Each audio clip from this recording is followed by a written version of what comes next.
Pemirsa, indeks harga saham gabungan ditutup melemah pada perdagangan hari ini. Nilai tukar rupiah juga melemah terhadap dolar Amerika Serikat. Informasi selengkapnya akan dijelaskan oleh Jessica Wulandari langsung dari studio Bursa Efek Indonesia. Jessica, apa yang membuat indeks harga saham gabungan terus bergerak melemah sepanjang hari ini dan tidak berhasil menguat, Jessica? Ya, Mercy dan pemirsa, indeks harga saham gabungan pada hari ini memang berada di teritori negatif karena para investor saat ini masih wait and see karena nanti malam akan ada pertemuan antara Gubernur The Fed Jerome Powell dengan Kongres di Amerika Serikat yang akan berlangsung selama 2 hari hingga besok. Dan selama wait and see, perdagangan saham di dalam negeri pun terkoreksi. Tadi pagi hingga saat ini saat ini posisinya ditutup 0,59% koreksinya di level 6.766 dengan trading value atau nilai transaksi berada di kisaran 9 triliun. Mercy, di indeks harga saham gabungan yang melemah pada hari ini, kami mencermati ada yang menarik, yaitu terkait emiten yang sebetulnya berpotensi diuntungkan dengan adanya pembelian subsidi kendaraan listrik.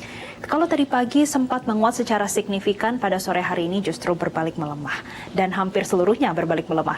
Yang pertama ada Astra Auto Parts melemahnya 0,82%.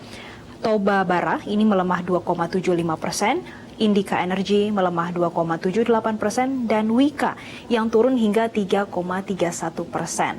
Memang kemarin sudah ada pengumuman dari pemerintah yang akan memberikan subsidi untuk kendaraan motor listrik sebesar 7 juta per unitnya dengan total anggaran yang dikeluarkan ini untuk khusus motor listrik kurang lebih sebesar 1,75 triliun rupiah.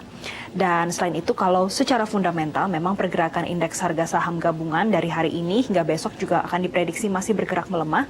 Ini dikarenakan masih wait and see pada apa yang akan dinyatakan oleh Gubernur The Fed Jerome Powell nanti malam pada Kongres di Amerika Serikat. Karena yang ditunggu oleh para investor yang pertama adalah kejelasan apakah nanti The Fed akan menaikkan suku bunga acuan yang lebih hawkish lagi atau justru lebih dovish di bulan Maret 2023 ini. Dan yang paling ditunggu juga adalah bagaimana pandangan The Fed, bagaimana terkait dengan pertumbuhan perekonomian di Amerika Serikat. Dan investor sembari menunggu adanya pertemuan antara Gubernur The Fed Jerome Powell dengan Kongres Amerika Serikat nanti malam, ada data lain yang ditunggu oleh para investor, yaitu data pekerjaan di Amerika Serikat atau yang biasa kita kenal dengan data non-farm payroll, yang mana adanya data non-farm payroll untuk bulan Februari diprediksi masih ada penguatan. Dan ini akan menjadi indikator bagi The Fed nanti untuk memutuskan apakah akan ada kenaikan suku bunga acuan yang lebih agresif di bulan Maret 2023 ini. Dan apabila memang untuk bulan Februari, kalau memang penambahan non-farm payroll-nya cukup signifikan, ini berarti akan ada potensi penguatan terhadap inflasi, yang mana saat ini justru adanya target inflasi di Amerika Serikat adalah ingin diturunkan ke level 2%. Dan dengan adanya indikator ini nanti akan menunjukkan dan menjadi arah bagi investor akan mempricing bagaimana The Fed akan mengambil langkahnya untuk di bulan Maret ini. Dan kami juga memantau, Mercy, pergerakan indeks harga saham gabungan pada hari ini tidak banyak dipengaruhi dengan adanya data dari Bank Indonesia. Bank Indonesia hari ini sudah merilis terkait cadangan devisa pada bulan Februari 2023 yang dinyatakan justru lebih tinggi dibandingkan pada bulan Januari. Padahal pasar ini sudah memperkirakan justru akan ada penurunan. Dan ternyata realisasinya di Februari posisinya berada di level 140,3 miliar dolar Amerika Serikat. Ini lebih tinggi dibandingkan pada bulan Januari yang posisinya berada di level 139,4 miliar dolar Amerika Serikat. Dan memang ini juga lebih tinggi dibandingkan perkiraan pasar yang tadinya diperkirakan cadangan devisa di Februari akan berada di level 139 dolar Amerika Serikat. Kemudian kami juga memantau pergerakan indeks harga saham gabungan pada hari ini juga tidak sejalan dengan mayoritas pergerakan bursa secara regional. Untuk pergerakan bursa secara regional pada sore hari ini kita pantau bersama. Yang pertama ada Nikkei yang menguat 0,25%. Hang Seng ini justru turun 0,39%, padahal tadi pagi sempat menguat secara signifikan hingga 1%. Dan Straits Times juga menguat pada sore hari ini 0,15%. Untuk pergerakan bursa bursa di regional ini masih dipengaruhi dua sentimen. Yang pertama, bagaimana respon pasar yang positif terhadap adanya target pertumbuhan perekonomian di Tiongkok sebesar 5% untuk tahun 2023. Dan juga ada rilis inflasi dari Korea Selatan pada bulan Februari yang sudah mulai melandai secara tahunannya. Di bulan Januari, inflasi di Korea ini mencapai 5,2% secara tahunannya, dan di Februari posisinya sudah kembali melandai ke level 4,8% secara tahunannya. Dengan mempertimbangkan para investor yang masih wait and see, terutama dengan adanya pertemuan antara Jerome Powell atau Gubernur The Fed dan juga Kongres Amerika Serikat, pergerakan indeks harga saham gabungan besok diprediksi akan ada di rentang 6.760 hingga di level 6.850. Merci.